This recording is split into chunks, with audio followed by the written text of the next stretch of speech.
statement lang kami. May statement lang. Very short. May lang po. Kamusta po yung sitwasyon dun sa loob ng arraignment? At anong plea?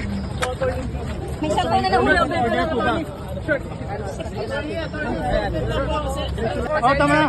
Tama. Statement kasi ang kaso nasa korte na. Okay? Nag-plea siya, not guilty. Okay? Pwede na ako makadaan. Padaan. October pa next year. October pa. Kailan na next setting? Kasi October pa next setting. Kailan, sir? Kailan? Sige lang, magtanong kayo sa korte. Basta not guilty yung kanyang plea. Okay? Sir, bakit po? Bakit not guilty? Sir, bakit not guilty? Wala siyang kasalanan eh. Walang kasalanan. Siyempre, yun lang. Yun lang. Makadaan na ako.